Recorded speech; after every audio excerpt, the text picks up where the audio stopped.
Revisto. Uma crónica semanal de Norberto Pires. No dia em que Angela Merkel nos visitou, senti-me um homem de uma seigneurie que recebia a visita do seu senhor. Era o retorno a uma época medieval, onde o senhor visitava as suas terras, via, ouvia e deixava ordens. Isto não é injusto para Angela Merkel, nem para a Alemanha, mas antes a imagem real da União Europeia de hoje. A União Europeia não tem, aparentemente, instituições capazes de gerir e cumprir o projeto europeu. E vive em função das eleições na Alemanha e da agenda política pessoal de Angela Merkel. Eu escolho ser europeu. Não escolho, nem escolhi ser alemão. O projeto europeu não é, de forma nenhuma, a Alemanha, nem se confunde com os seus interesses. A União Europeia é um projeto de paz, uma união racional de povos e culturas diferentes que partilham valores comuns e querem ter a mesma estratégia de desenvolvimento. Não foi constituída à força, submetendo os vencidos, mas antes é o resultado daquilo que distingue a humanidade, a sua capacidade de construir e de sonhar. A União Europeia tem de perceber isso e tem de atuar assumindo-se como um projeto coletivo. Parecem evidentes, numa lógica de união, as seguintes ações.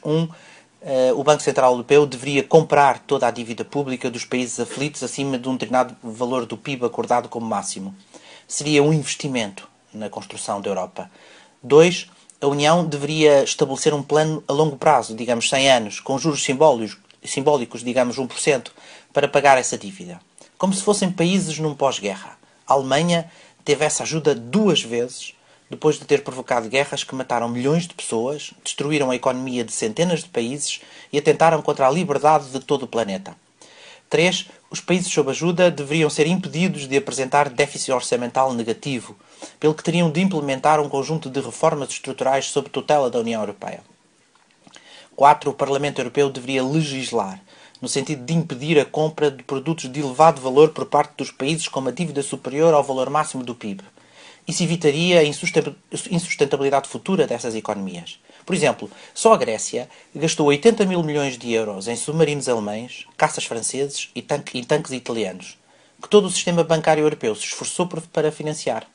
Produtos de elevado valor significam submarinos, tanques, caças, automóveis de alta cilindrada, barcos de recreio, aviões, avionetas, etc. Coisas não essenciais ao desenvolvimento de um país. Quem não tem dinheiro, não tem vícios.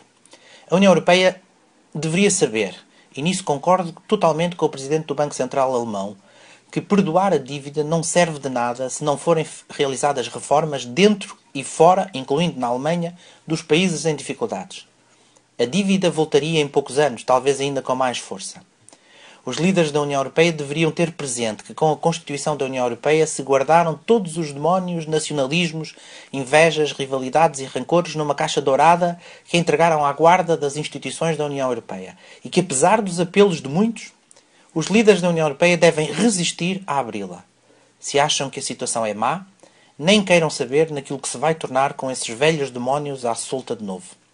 A chave para abrir a caixa, como deviam saber muito bem, é o limite da dignidade dos povos, que no caso da Grécia, por exemplo, já foi ultrapassado. Portugal está em dificuldades, sim. Agradece a ajuda que nos quiserem dar, sim.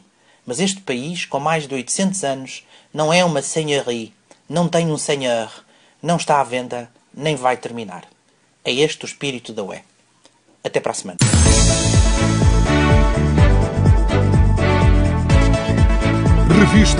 Revisto.